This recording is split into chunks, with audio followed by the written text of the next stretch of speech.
বৰপেটা চহৰত দিন দুপৰতেই ই-ৰিক্সা চুৰি। বৰপেটা চহৰৰ মুছলিম পট্টিত এখন ডায়েগনষ্টিক চেণ্টাৰলৈ ৰোগী লৈ অহা AS25GR6645 নম্বৰৰ ই-ৰিক্সাখন চুৰি কৰি নিলে চোৰে। চুৰি ই-ৰিক্সাখনৰ গৰাকী চন্নতাৰী গাঁৱৰ ফুলবৰ আলী। ফুলবৰ আলীয়ে ই-ৰিক্সাখনেৰে মাছদিয়া গাঁৱৰ পৰা বৰপেটা চহৰৰ মুছলিম পট্টিত অৱস্থিত ডায়েগনষ্টিক চেণ্টাৰলৈ ৰোগী লৈ আহিছিল। ইপিনে চোৰে ই-ৰিক্সাখন চুৰি কৰি নিয়াৰ সমগ্ৰ দৃশ্য বন্দী হৈ ৰল ডায়েগনষ্টিক চেণ্টাৰটোৰ চিচিটিভি কেমেৰাত। চিচিটিভি কেমেৰাত বন্দী দৃশ্যত দেখা গৈছে এজন যুৱকে কিদৰে সকলোৰে সন্মুখতে চুৰি কৰি লৈ যায় ই-ৰিক্সাখন। এই চুৰিৰ সৈতে কোনো গেং জড়িত থকাৰ সন্দেহ কৰা হৈছে। ইতিমধ্যে ঘটনা সম্পৰ্কে বৰপেটা সদৰ থানাত এজাহাৰ দাখিল কৰিছে লোকসকলে।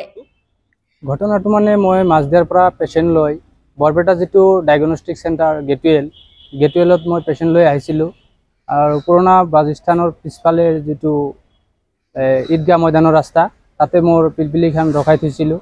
ৰখাই থৈ মানে মই ডায়েগনষ্টিক চেণ্টাৰত সোমাই গৈছিলোঁ। ডায়েগনষ্টিক চেণ্টাৰত সোমাই যোৱাৰ পিছত আধা ঘণ্টামান লাগিছে পেচেণ্টটো চোৱাৰ কাৰণে। আধা ঘণ্টামান পিছত আহি মই চাওঁ যে মোৰ পিলপিলিখন নাই।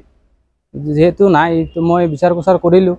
বিচাৰ খোচাৰ কৰাৰ পিছত মই মোৰ ই-ৰিক্সাখন নাপাই কিনে মই যেতিয়া নাপালোঁ তেতিয়া মই পুলিচৰ কাষ চাপিলোঁ। চাপাৰ পিছত পুলিচে FIR দিলোঁ। FIR দিয়াৰ পিছত মই তেতিয়া উপায় নাপায় আৰু চালোঁ যে CC কেমেৰা আছে।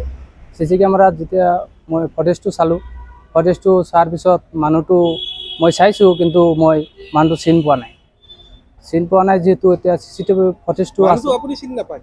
মই মানুহটো চিনি নাপাওঁ। কিন্তু ফটেজত দেখিছে? ফটেজত দেখিছোঁ। মানুহজনে আপোনাক পিছা কৰি আহিছিল নেকি? পিছা কৰি আহিছিল যদিও মই গম নাপাওঁ। তাৰে পিছত কি হ'ল? তাৰপিছত ই-ৰিক্সাখন লৈ গৈছে?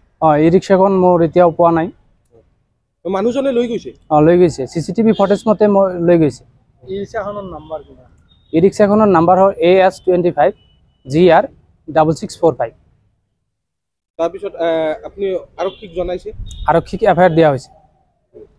এতিয়া কি জনাব?